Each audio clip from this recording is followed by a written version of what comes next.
Pathmonk is the intelligent tool for website lead generation. With increasing online competition, over 98% of customers don't convert. The ability to successfully show your value proposition and support visitors in the buying journey separates you from the competition online.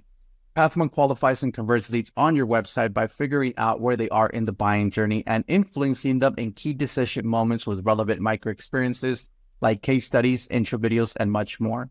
Stay relevant to your visitors and increase conversions by 50%. Add Pathmonk to your website in seconds. Let the AI do all the work and get access to 50% more qualified leads while you keep doing marketing and sales as usual. Check us on pathmonk.com. Welcome to today's episode. Let's talk about today's guest. We have Madhu Puranik from Revlitix, founder and CEO. How are you doing today, Madhu? Hey, I'm doing good. Thanks for having me. It's great to have you on. We're discussing a little bit about what about Revlitix, the launch of, it's you guys are starting up. So it's good to have you on, and let's give what our listeners are tuning in for. What is Revlitix in your own words, Madhu? So Revlitix, the way we came up with the name is revenue and analytics. So we put that together as Revlitix. So Revlitix is a revenue analytics platform.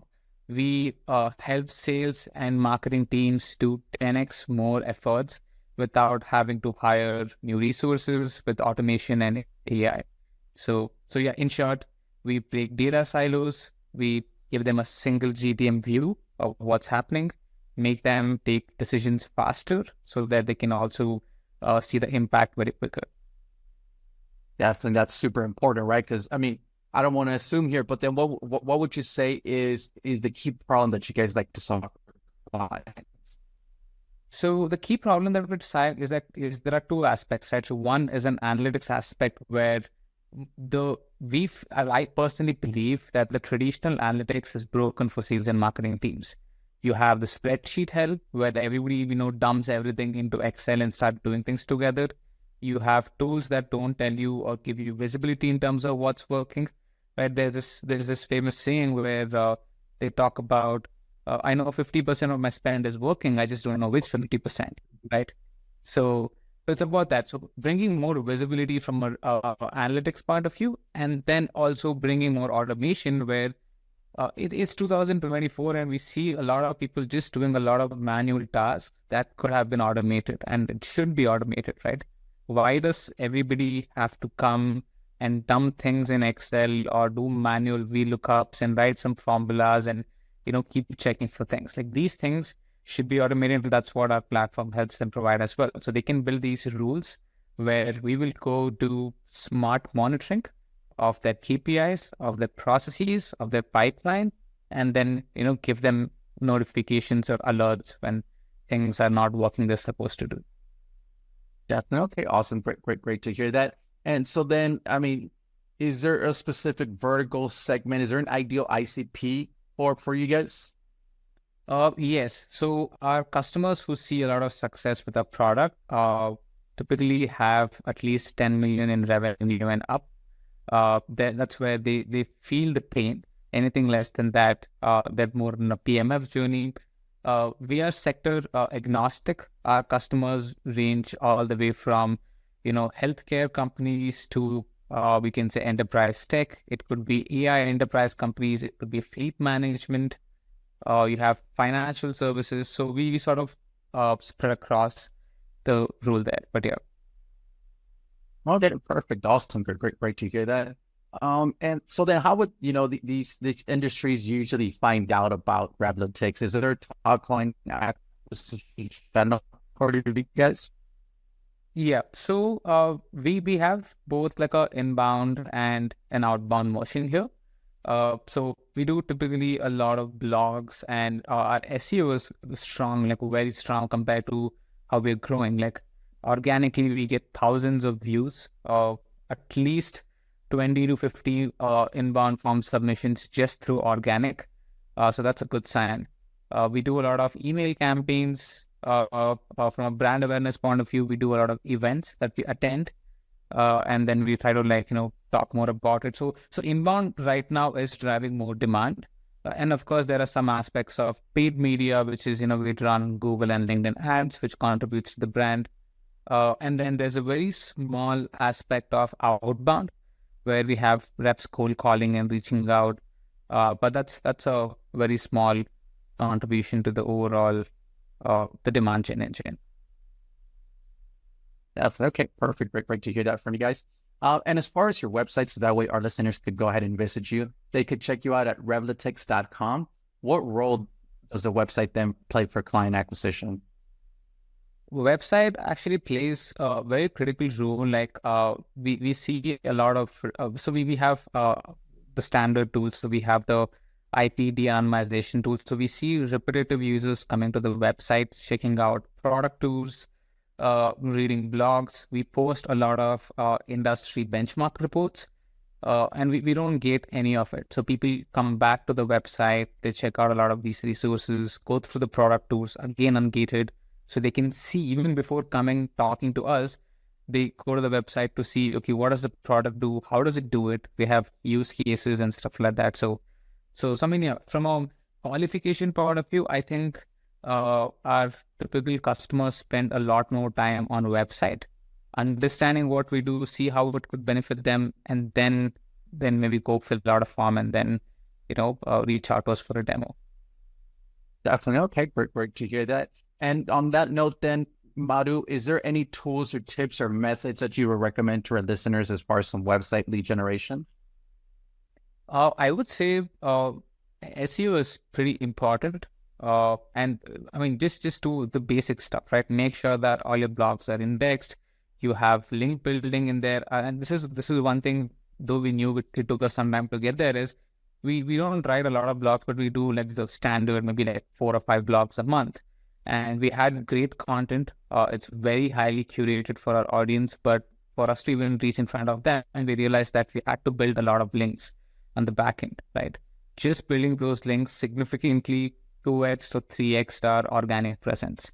So I think SEO plays there. Also, more importantly, and we have been playing around with this, is keep your messaging slightly more simpler. Like initially, we wanted to go and say, hey, we are the world's best revenue marketing, revenue analytics software, and like people don't know what that means, right? Like talk to them in their own language, show them the product before you force them to, take a demo. Product tools has been very, very helpful for us. Like we don't gate them. We do product tools by features. We do product tools by use cases, and we guide them throughout the website where even if they're reading the blog, there's always a loading anchor there which says, hey, check out this feature, and it's a product tool, and they can just start seeing how the product will look like without having to give them their email, without having to enter any information. So they're more open to even consider. I think just these, from an awareness point of view, people should do. Other hacks, I think everybody is aware of it, right? Indexing and, making sure you do guest blog post, or you have landing pages, tracking and scripts and whatnot. So that I think you'll find a lot more on the internet. But yeah, these are the few things which really work for us. Definitely. Okay, perfect. Great. Thank you so much for sharing those tips, methods. So let's switch gears a little bit, Madhu, and let's talk about you as a leader, you being the founder and CEO there for Revlitix. What are some key tasks you like to focus on your day-to-day work? So I mean, it varies based on the stage. If you'd ask me what were my key tasks like 3 months ago versus now, it changes. But a lot of it is just spending a lot more time on product and engineering in terms of building. So we use our own product. So we get a lot more ideas when you do it. So sitting with the product team to show them, hey, this is what the customer's feeling, this is what it's doing. So that's like one big chunk. The other big chunk is just talking to more customers. Like you have to go speak to a lot more customers, at least 5 to 6 prospects a week. It could be customers, non-customers, but you need to talk to them. You need to understand what are they going through, what are their emotions, how do you help them get to where they want to be. Like that drives a lot of product decisions, that drives a lot of GTM decisions. Like that's probably the number one thing that I do, where if you don't speak enough to them, then everything else that you're spending time on could just take a U-turn because you might be spending time on the wrong thing. Definitely. Okay, awesome. Great to hear that from you. I mean, it looks like you have everything into place. I mean, it's not easy, but you're going there with it. Awesome. And with all the overwhelming data in the marketing world, how do you stay up to date with all the new marketing strategies and trends? Oh, I think there are two places where I consume a lot of knowledge. So one is LinkedIn. So I have a very relevant network that I follow. So I'm very careful of who I'm following and whose request I'm accepting. Second is communities. So I'm part of some open communities, some private communities where there's a lot of candid discussions on how others are doing things, what tools they are using, right? How is it helping them? So this is where I gain most of my knowledge about the new tools and what's happening. Okay, great. Love those channels as well. Well, let's jump into our next section here, Madhu, which is our rapid fire question rounds. Are you ready for them? Yeah, fire away. All right, Madhu. First off is, what is the last book that you read? I would say Thinking Fast and Slow by Daniel Kahneman. I mean, it's unfortunate. He just passed away a few weeks back. I've been reading that book again and again. So I've maybe read that book like 6 times now. Okay, great read there. Next is, if there would be no boundaries in technology, what would be that one thing that you want to have fixed for your role as a marketer today? As a marketer today, I would just, I mean, this is an interesting one. So I think siloed data is like, it's the number one thing. If technology could fix it, like, man, like there's a data black box that happens, right? Like they call it the dark funnel, where so many things happen and you can't track who's talking about you on Slack. You can't track what's happening about who's talking about your product somewhere else and stuff like that. So fixing the dark funnel would be the number one tech that I wish comes along very soon. Okay, great. I also think something like that should happen. Then next is, if there's more repetitive tasks that you could automate, what would that be? I would say a lot of mundane audit work. Like I hate doing audit work. Like, going, checking, is this done? Is that done? Did this person do that? Did that person do that? Did we update this opportunity? I mean, like, I just want like none of it. So yeah, that's probably one thing I wish gets automated throughout. Definitely. I think that's super important. And well, lastly, Madhu, I mean, you have a lot of experience already, but what is that one piece of advice that you would give yourself if you were to restart your journey as a marketer today? I would say, again, talk more to the customers. Like that's the number one advice that I would give. Like, talk as many customers or prospects you can. It doesn't matter if they're buying or not buying, or if they're a manager or if they're a CEO. You have to talk to understand where the pain point is. All of them together drive the decision. So talking to customers is one thing I can't emphasize more on, and I used to not do that much earlier. A lot of my time was more about, hey, I think something is good and we should fix it. And then you build something and the customer is like, yeah, I don't really want that. And so just talk to them. Talking to your customers is probably the number one thing. Second, don't wait to be perfect. Even if you think it's a shitty product, just build it out, just ship it out. The customers will give you so much more feedback, which is going to help you improve more. So yeah, talk to customers, ship fast. Don't try to be perfect.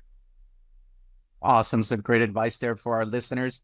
Madhu, well, I do want to appreciate you giving us the time to be on today's episode. But before we do end, I do want to give you the last word. If someone forgets everything about the interview today, what is that one thing they should remember about Revlitix? With Revlitix, we can automate your manual tasks. We can give you insights without you hiring a resource. So think of us as a virtual analyst 24/7, powered by AI. Awesome. Great. Well, thank you so much, Madhu, for being on with us. To our listeners, you could always check them out at revlitix.com. I want to thank you so much for tuning in, and I'm looking forward to our next episode at Pathmonk Presents. Thanks a lot, Madhu. Hey, thank you.